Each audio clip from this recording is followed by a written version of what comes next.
दोस्तों, कभी हार ना मानना वो शक्ति है जो हमें चुनौतियों का सामना करने में और अपने लक्ष्य को प्राप्त करने में मदद करती है। इसके लिए दृढ़ता चाहिए होती है। इसके बिना हम आसानी से हार मान सकते हैं और अपने सपनों को छोड़ सकते हैं।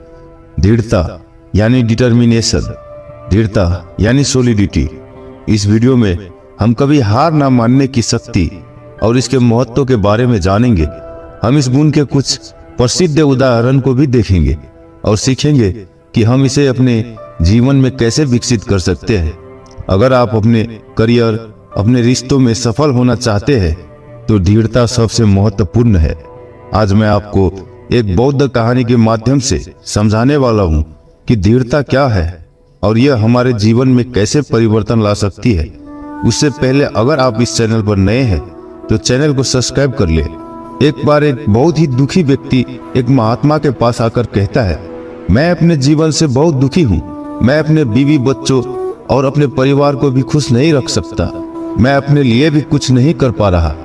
कभी कभी तो मुझे अपनी जिंदगी को खत्म कर देने के भी ख्याल आते हैं। आप इतनी साधनाएं करते हैं, इतनी तपस्या करते हैं, क्या आप मुझे कोई ऐसा मार्ग बता सकते हैं जिससे मैं अपने बुरे वक्त से बाहर आ सकूं? मेरा बहुत बुरा समय चल रहा है। 2 वक्त की रोटी का इंतजाम करना भी मेरे लिए बहुत मुश्किल हो गया है। अब आप ही बताइए कि ऐसे वक्त में मैं जिंदा रहूं तो कैसे रहूं? कैसे अपने परिवार को खुश रखूं? कृपया करके कोई साधारण सा तरीका बताने की अनुकंपा करें ताकि मैं आसानी से समझ सकूं, क्योंकि मैं बहुत पढ़ा लिखा नहीं हूं। अगर आप बड़ी बड़ी ज्ञान की बातें करेंगे तो शायद मैं कभी समझ भी नहीं पाऊंगा। यह सुनकर महात्मा ने मुस्कुराते हुए कहा कि तुम मेरा एक काम कर सकते हो। उसने सामने की तरफ इशारा करते हुए कहा कि उस ऊंची पहाड़ी पर एक मंदिर है और उस मंदिर के पास चींटियों का एक घर है जहां पर हजारों चींटियां रहती है। तुम्हें सुनने में बड़ा अजीब लगेगा, लेकिन वो चींटियां उस मंदिर की जमीन को खराब कर देती है, उस मिट्टी की उपजाऊ शक्ति को खत्म कर देती है, जिसके कारण वहां पर कोई भी पेड़ या कोई भी घास पनप नहीं पाती है। तुम मेरा एक काम करो, उसके बाद मैं तुम्हें तुम्हारे सवालों के जवाब दूंगा। तुम 7 दिन तक रोज उस पहाड़ी पर जाओ और उस चींटियों के घर को तहस नहस कर दो, उसको तोड़ दो। जब भी तुम्हें कोई चींटियों का घर दिखे मंदिर के आसपास तो उसे वहीं पर तहस नहस कर देना। लेकिन याद रहे, घर को तोड़ने में कोई भी चींटी मरने नहीं चाहिए। इस बात को समझने का प्रयास करते हुए वो युवक वहां से चला गया। शायद उसको कुछ समझ में नहीं आया था कि महात्मा जी ऐसा क्यों करवा रहे हैं।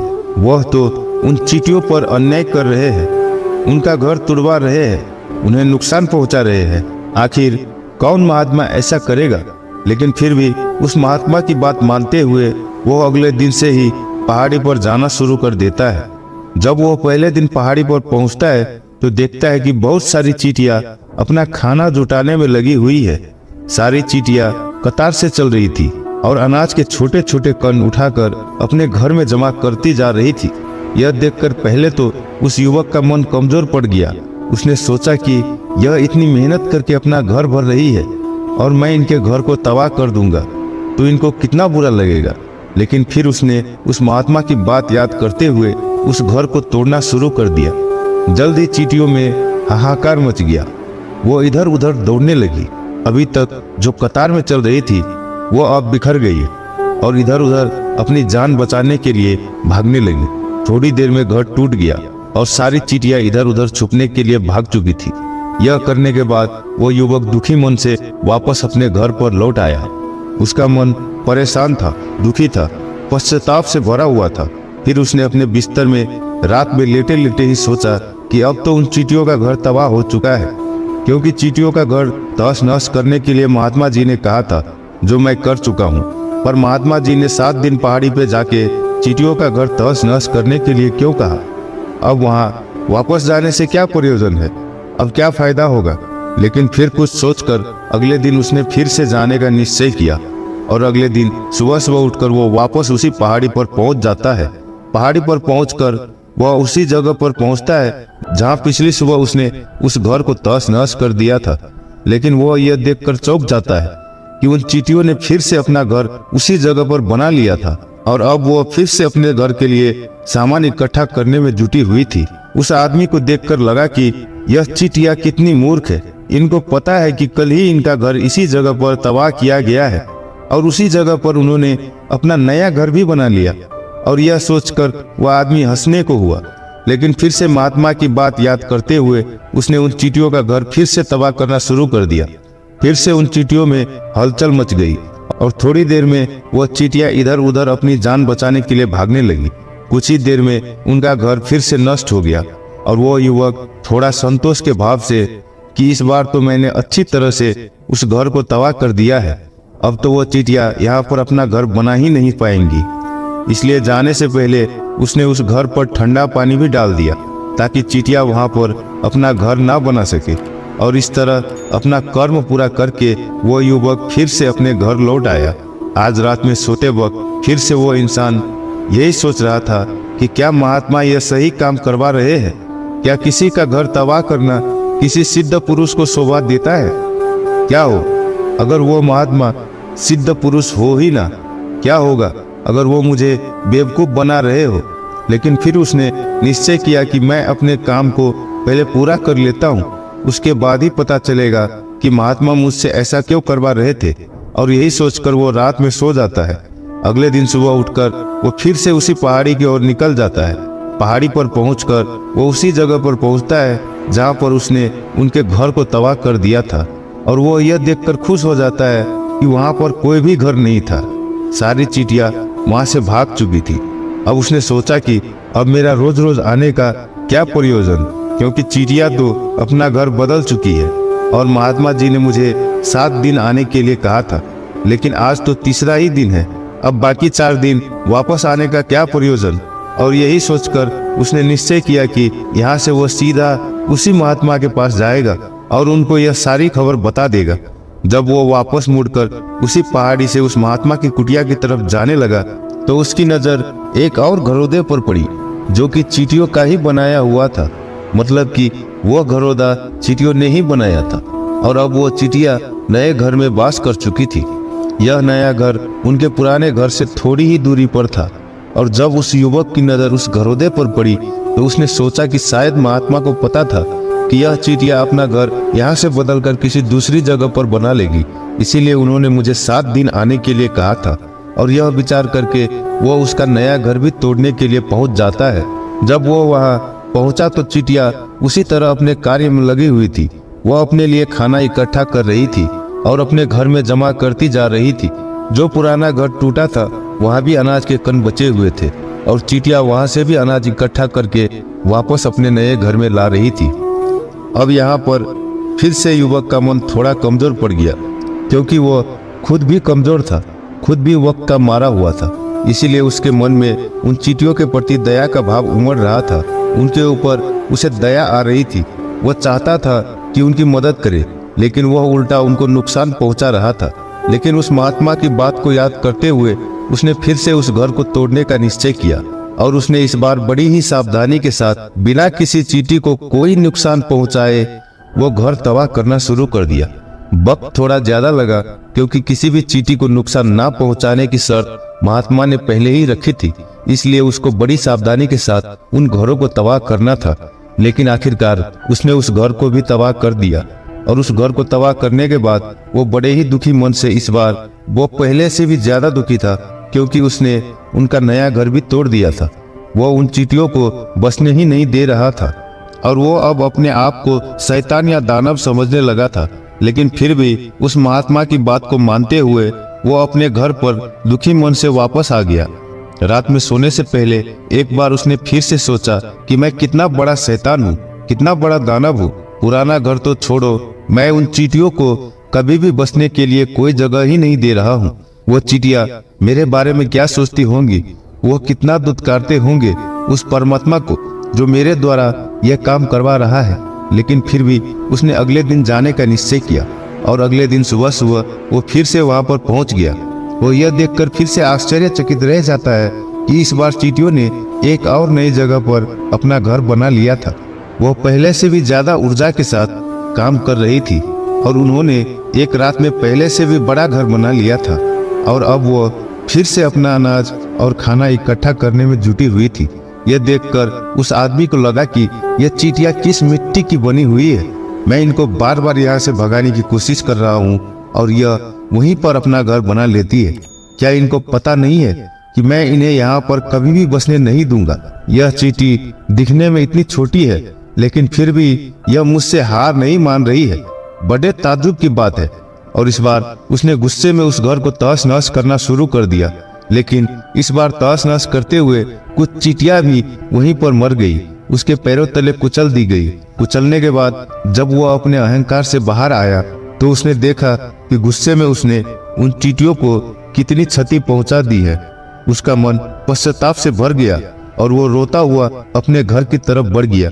रात में सोते वक्त उसने सोचा कि मैं उन चींटियों पर बहुत ज्यादा अत्याचार कर रहा हूँ, अब इससे ज्यादा अत्याचार मैं नहीं कर पाऊंगा।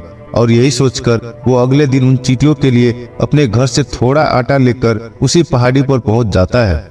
आज उसके मन में उन चींटियों के प्रति श्रद्धा का भाव था, दया का भाव था। आज वो उनकी मदद करना चाहता था। और जब वो वहां पर पहुंचा तो चींटियां फिर से अपने नए घर को बनाने में जुटी हुई थी। उसने बड़ी ही दया के साथ उन चींटियों को अपना लाया हुआ आटा खिलाया और अगले 3 दिनों तक वो ऐसा ही करता रहा।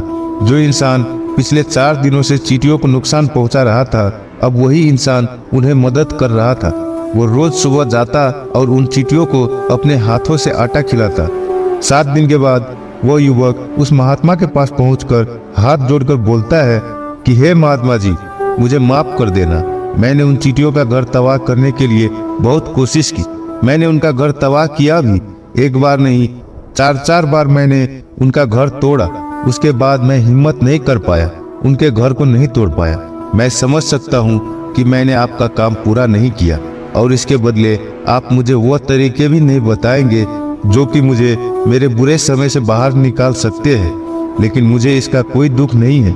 मुझे लगता है कि मैंने जो किया वो सही किया, इसलिए मैं आपसे आज्ञा लेकर वापस जा रहा हूँ। कृपया मुझे वापस अपने घर जाने की आज्ञा दीजिए। यह सुनकर उस महात्मा ने मुस्कुराते हुए कहा कि अरे बेटा, इतना भी क्या जल्दी, रुको तो सही, जलपान तो कर लो, थोड़ी देर ठहर जाओ, उसके बाद चले जाना। और यह कहकर वो महात्मा उस युवक के लिए पानी लेकर आते हैं। पानी पिलाने के बाद महात्मा उस युवक से पूछते हैं कि तुम मुझे यह बताओ कि आखिर तुम उन चींटियों का घर तबाह क्यों नहीं कर सके। वो चींटियां तो छोटी छोटी है और तुम इतने विशाल हो, फिर भी तुम उन छोटी छोटी चींटियों का घर तबाह नहीं कर पाए। कहाँ है तुम्हारी शक्ति, तुम्हारा बाहुबल। इसका जवाब देते हुए उस युवक ने कहा कि हे गुरुवर, मैंने उन चींटियों का घर तबाह कर दिया था, बार बार किया था। एक बार तो अपने गुस्से में उन चींटियों को भी मैंने हानि पहुंचा दी थी। लेकिन जिस दिन मैंने उनको हानि पहुंचाई, उसी दिन मेरे को लगा कि मैं उनको क्यों हानि पहुंचा रहा हूं, क्यों इनको इतनी तकलीफ दे रहा हूं। और उसी दिन से मैंने उनको नुकसान पहुंचाने के बजाय उनकी सहायता करनी शुरू कर दी। यह सुनकर उस महात्मा ने कहा कि यही तो सीखने की बात है। एक छोटी सी चींटी हमें जीवन का संदेश दे जाती है। मैंने तुम्हें उन चींटियों का घर तबाह करने के लिए नहीं भेजा था, मैंने तुम्हें भेजा था ताकि तुम उन चींटियों से कुछ सीख ले सको। तुम्हें क्या सीख मिली उन चींटियों से, क्या मुझे बता सकते हो? यह सुनकर उस युवक ने पूरी कहानी बयां कर दी। पूरी कहानी सुनने के बाद महात्मा ने मुस्कुराते हुए कहा, बेटा, तुमने जो महसूस किया मैं वही तुम्हें दिखाना चाहता था। वो यह थी कि तुमने कितनी ही बार उनके घर को तोड़ने की कोशिश की, कितनी ही बार प्रयास किया कि उनका घर तबाह हो जाए, लेकिन वो हर बार अपना नया घर बना लेती थी। उन्होंने कभी भी हार नहीं मानी। अगर वो हार मान लेती तो चींटियां तुम्हें वहां पर नहीं मिलती।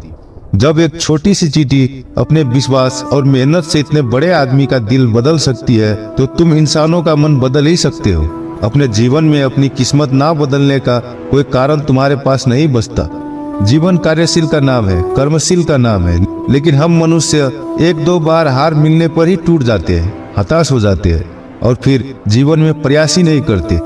और कुछ लोग तो अपनी जिंदगी को खत्म करने पर आ जाते हैं। लेकिन जानवरों में तुमने एक बात देखी होगी कि वो अपना जीवन खुद से कभी खत्म कर ही नहीं सकते हैं। तुमने कभी सुना नहीं होगा कि किसी जानवर ने आत्महत्या कर ली, चाहे वो जानवर कितना ही भूखा क्यों ना हो, कितना ही दुखी क्यों ना हो, लेकिन वो अपने जीवन के लिए हमेशा संघर्ष करता रहता है।